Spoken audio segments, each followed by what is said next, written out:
Hello and welcome to our daily news roundup on Atlantic TV. I am Nkechi Tejiri. Here are our top stories. Tinubu sends condolences to Chimamanda Adichie on son's passing. Delta State government constitutes 10-man agribusiness committee. Rivers APC rejects move to impeach Governor Fubara. NCAA considers tougher sanctions for airlines over chronic flight delays. Protests erupt as U.S. immigration officer kills woman. Ndidi vows to pay Eagles bonuses if federal government fails. Now to the news in full. President Bola Tinubu has expressed deep sorrow over the death of Nkanu Nnamdi, the 21-month-old son of renowned Nigerian author Chimamanda Ngozi Adichie and her husband, Dr. Ivara Esege.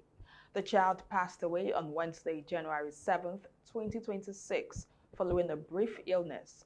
In a statement released on Thursday, the family described the loss as devastating and requested privacy during this difficult time. In his condolence message, President Tinubu called the loss heartbreaking, drawing from his own experience as a parent. He said, "No grief is as devastating as losing a child," adding that his thoughts and prayers are with the family. The president also praised Chimamanda Adichie's global literacy contributions, describing her as a literary icon who has brought joy and light to many homes worldwide. Chimamanda Adichie is the acclaimed author of works including Half of a Yellow Sun, Americana, and Purple Hibiscus, and has received numerous international awards for her writing.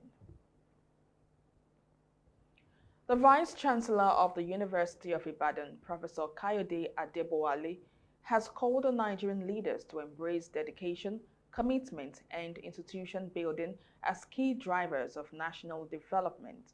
The call came on Thursday during the commissioning of the Suleiman Botsende Lagundoye Museum and Library at the University College Hospital in Ibadan.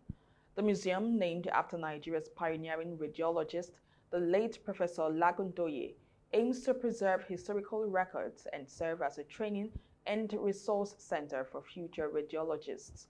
Represented by the Deputy Vice-Chancellor Administration, Professor Peter Olakbegba, the VC emphasized that leaders could learn from the dedication of trailblazers who built enduring institutions.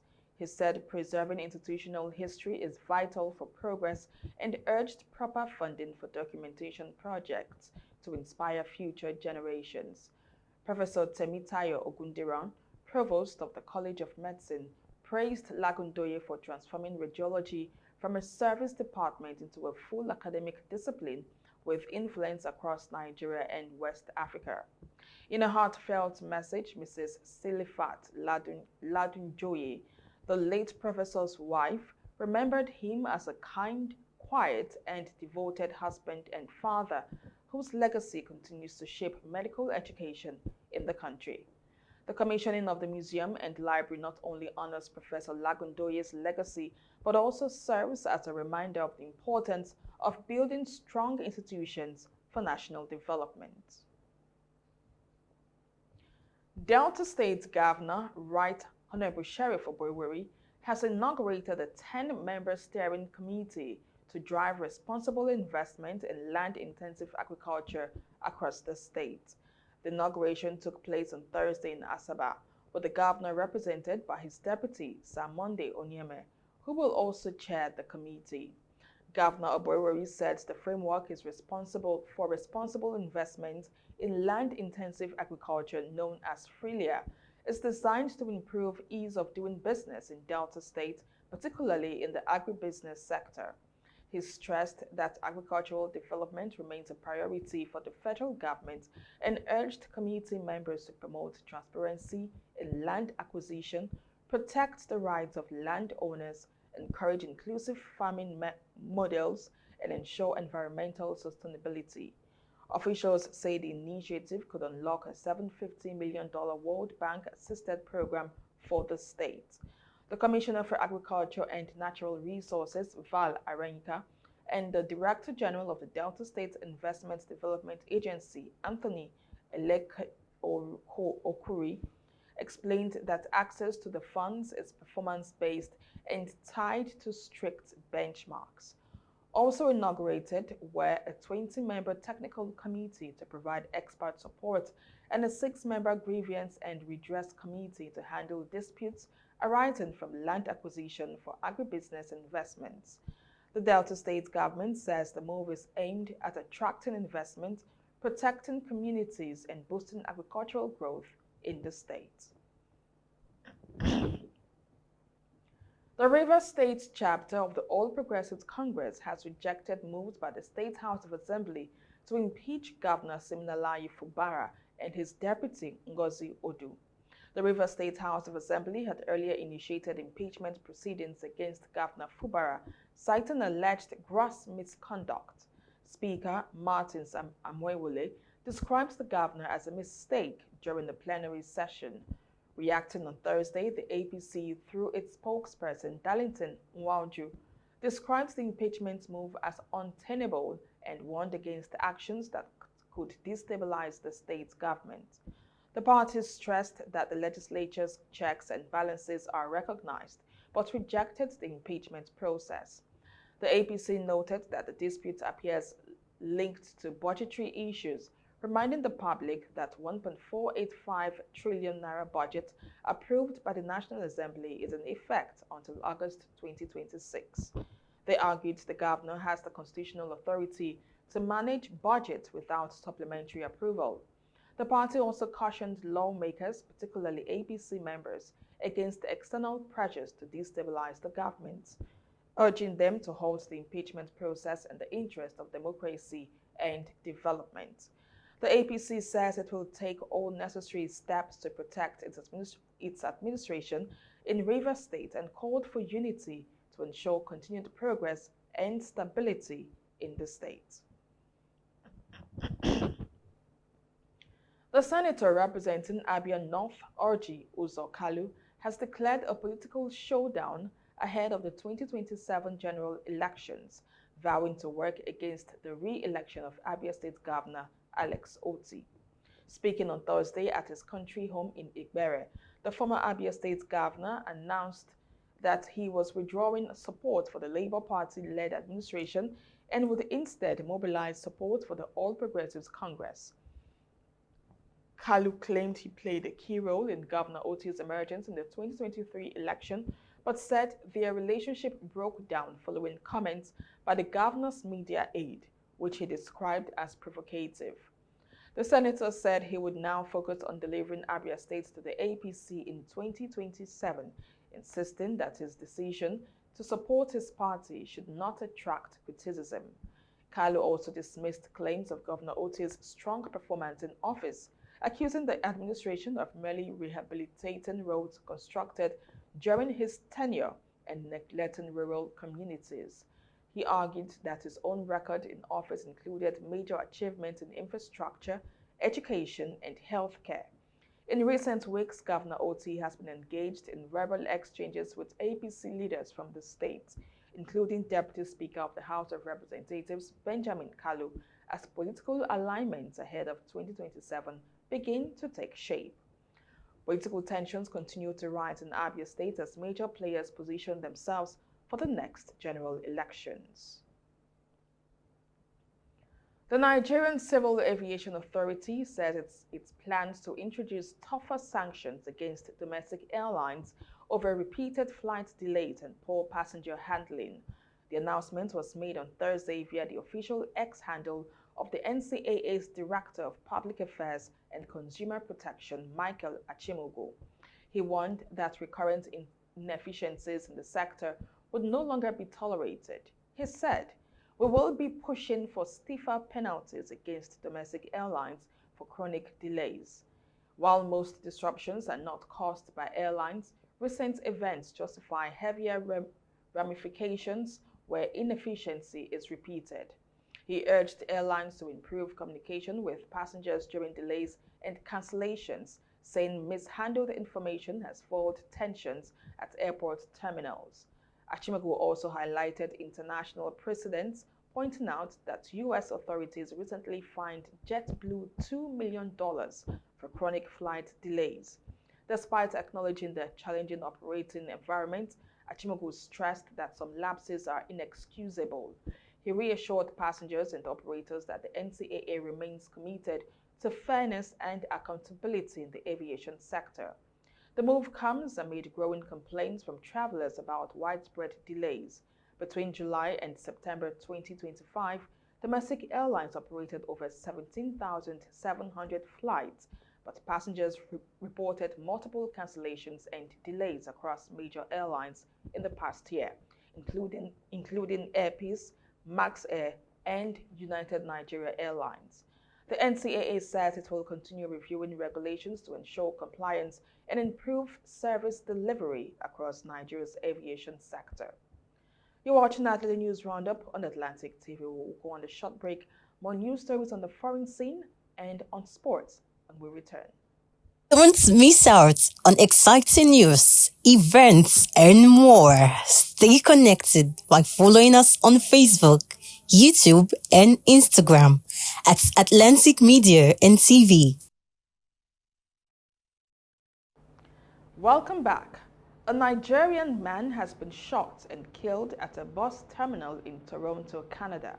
The victim, 46-year-old Osemungie Irorere, was reportedly shot inside a GO bus at the Yorkdale GO bus terminal last Sunday evening. Toronto police confirmed the incident and said a 40-year-old suspect, Tyrell Gibson, has been charged with first-degree murder. Police say both the victim and the suspect boarded the bus at the terminal where the shooting occurred. Despite life-saving efforts, Irorere was pronounced dead at the scene. The suspect was arrested shortly after the attack, and a firearm was recovered. He appeared in court earlier this week at the Toronto Regional Bail Centre. This incident comes just weeks after another Nigerian, John Onefutufo, was fatally stabbed in London, UK on New Year's Eve. Authorities there have also charged a suspect in connection with that murder. Police in Toronto are continuing their investigation and the community mourns the loss of Osemungie Irorere.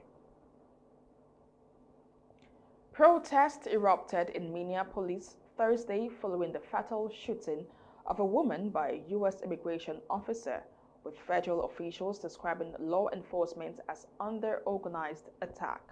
The victim, 37-year-old Renee Nicole Good, was shot in the head on Wednesday after agents said her car blocked their path. Footage shows officers attempting to approach the vehicle before multiple shots were fired, sending the SUV crashing into parked cars. Vice President J.D. Vance defended the officers' actions as self-defense and claimed without evidence that Good was part of a broader left-wing network opposing ICE.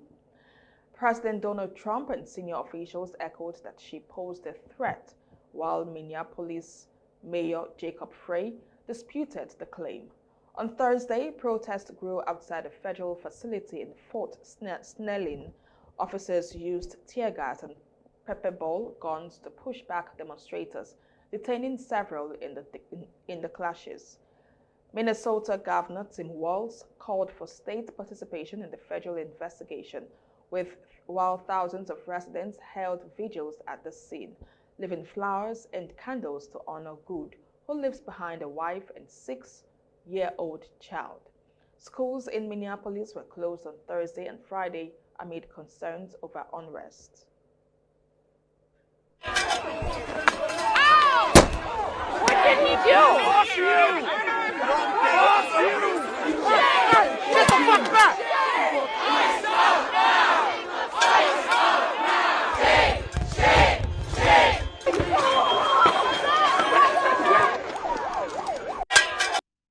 The incident has reignited debate over immigration enforcement and the Trump administration's high-profile deportation efforts. Authorities continue to investigate the shooting as Minneapolis communities mourn and protesters demand justice for Renee Nicole Good. And now to sports news. Super Eagles captain Wilfred Ndidi has vowed to personally pay the team's unpaid match bonuses at the ongoing 2025 Africa Cup of Nations in Morocco if the federal government fails to settle the debt before Saturday. Ndidi made the commitment ahead of Nigeria's quarter-final clash against Algeria, saying he does not want the bonus issue to distract the team's preparations. He said he has assured players and officials that he will step in if payments are not made in time. The pledge follows reports of discontent in the Super Eagles camp, including threats to boycott training and travel over unpaid bonuses for the group stage and round of 16 matches.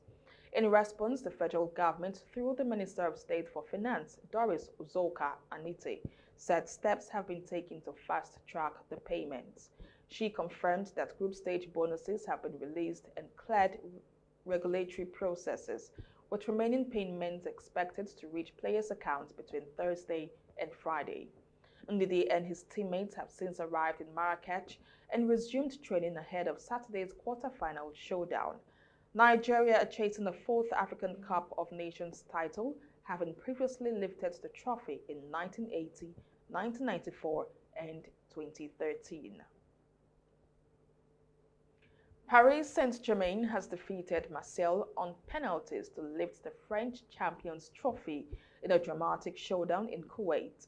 The match ended 2-2 after a roller coaster 90 minutes, sending the game to penalties. PSG goalkeeper Lucas Chevalier was the hero, serving two sports kicks as Desire Dour converted the decisive penalty, giving PSG a 4-1 shootout victory. PSG had taken the lead through Ousmane Dembele, but Marseille fought back with Mason Greenwood, scored from the penalty spot. With victory seemingly slipping away, Goncalo Ramos netted in injury time to force penalties. This marks PSG's 14th French Champions Trophy win, extending their record in the competition. The match, held far from home due to French Football Federation's overseas promotion strategy, was played in Kuwait with limited fan attendance. Looking ahead, PSG will return to domestic action next week against Lille, while Marseille travel to Angers, both preparing for the French Cup and European competitions. A dramatic night in Kuwait ends in glory for PSG and heartbreak for Marseille, as the French Champions Trophy stays for the Parisian Giants. And with that, sports news, will come to the end of our daily news roundup for today, right on Atlantic TV. Do want to follow us on all our social media platforms for more news stories and headline updates. Thank you so much for watching. I am Nkechi Tejere. Have a pleasant weekend.